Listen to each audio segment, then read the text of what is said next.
Assalamualaikum warahmatullahi wabarakatuh.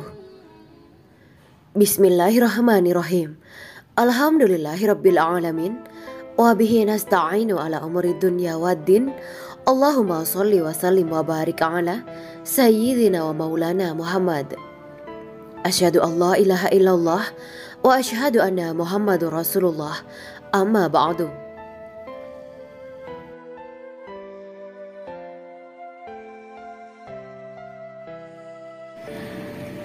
Letak gua Ashabul Kahfi yang ada di surat Al-Kahfi. Letak gua Ashabul Kahfi yang ada di surat Al-Kahfi diisyaratkan pada ayat 17. Ayat ini mengulas tempat tinggal pemuda Ashabul Kahfi. Mereka mendiami gua yang berada di sebuah gunung. Digambarkan dalam surat ini bahwa gua tersebut menghadap ke utara.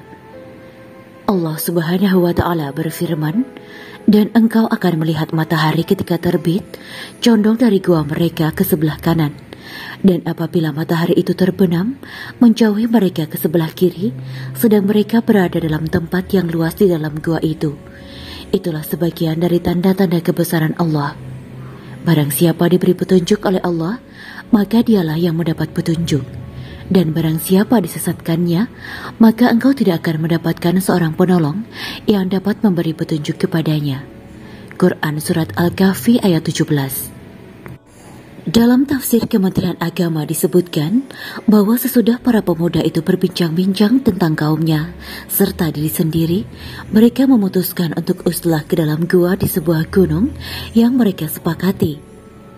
Dalam ayat ini, Allah menerangkan keadaan tempat perlindungan mereka itu. Pintu gua tersebut menghadap ke utara. Di pagi hari matahari terbit dari arah timur. Di sore hari matahari condong ke barat menjelang pintu gua itu. Dengan demikian, cahaya matahari hanya mengenai langsung pintu gua dari samping kiri dan kanan. Penghuni-penghuni gua itu sendiri tidak terkena sinar matahari meskipun mereka berada di tempat yang luas. Ruangan gua itu mendapat cahaya matahari yang membias dari mulut gua. Maka ruangan itu tidaklah gelap dan selalu memperoleh udara yang sejuk. Mengenai di mana lokasi gua ini, para ahli tafsir berbeda pendapat. Ada yang mengatakan bahwa gua itu di daerah dekat Aila atau Yerusalem di Palestina. Ibnu Ishaq mengatakan di Nainawa, yaitu suatu kota lama di daerah Mosul. Ada pula yang mengatakan di negeri Romawi. Ibnu Katsir dalam tafsirnya mengatakan, seandainya mengetahui gua itu mengandung maslahat agama bagi kita, tentulah Allah dan Rasul-Nya memberikan petunjuk kepada kita tempat gua itu berada. Karena Rasulullah SAW sendiri telah bersabda, "Aku tidak meninggalkan sesuatu pun yang mendekatkan kalian kepada surga dan menjauhkan kalian dari neraka, melainkan aku beritahukan kalian mengenainya." Hanya saja, tim arkeolog Arab negeri Yordania mengklaim menemukan gua tersebut di Yordania, bahkan tidak jauh dari kota Amman, ibu kota Yordania. Dalam keterangan di atas disebutkan bahwa kisah-kisah ini terjadi di kota Efesus berdasarkan riwayat dari bangsa Arab, akan tetapi sampai sekarang tidak terdapat bukti yang kuat di mana sebenarnya tempat gua itu. Itulah tanda-tanda kekuasaan Allah yang diperlihatkan kepada para hambanya yang beriman. Segala peristiwa yang dialami oleh para pemuda itu sejak mereka memperoleh hidayah ke jalan tauhid, bermusuhan dengan kaumnya dan keluarganya tanpa mengindahkan kepentingan pribadi, padahal mereka masih muda. Kemudian mereka memilih dengan tepat sebuah gua yang sehat untuk tempat tinggal. Selanjutnya mereka terbangun kembali sesudah 300 tahun lebih lamanya berada dalam keadaan tertidur di dalam gua itu, menunjukkan tanda-tanda kekuasaan Allah yang terdapat dalam alam ini. Akan tetapi, semua tanda-tanda itu hanya dapat dihayati oleh mereka yang diberi taufik oleh Allah Subhanahu wa Ta'ala untuk menerima petunjuk kepada jalan kebenaran, seperti pemuda-pemuda penghuni gua itu. Merekalah orang-orang yang memperoleh petunjuk dan dengan tepat memilih jalan kebenaran, sehingga mereka berbahagia dalam kehidupan duniawi dan ukhrawi. Mereka telah mencapai dan menghayati segala rahmat dan pertolongan Allah Subhanahu wa Ta'ala yang sebelumnya selalu mereka harap-harapkan.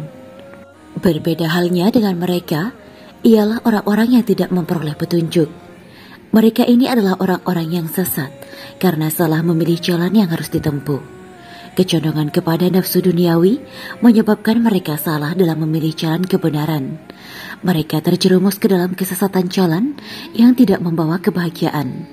Allah menyesatkan mereka karena memang demikian keadaannya.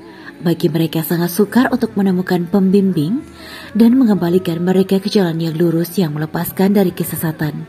Karena iman dan ingkar itu terletak pada kehendak Allah. Dia memberi taufik kepada hambanya yang dikehendakinya dan membiarkan orang yang dikehendakinya dalam kesesatan.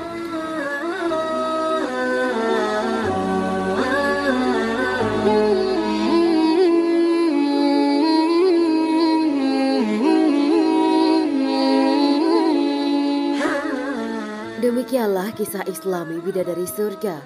Simak terus channel ini untuk kisah Islami menarik lainnya.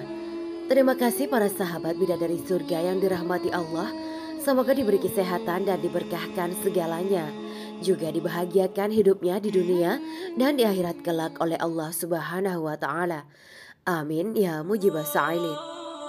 Wa akhiran, wabillahi taufiq wal hidayah. Wassalamualaikum warahmatullahi wabarakatuh.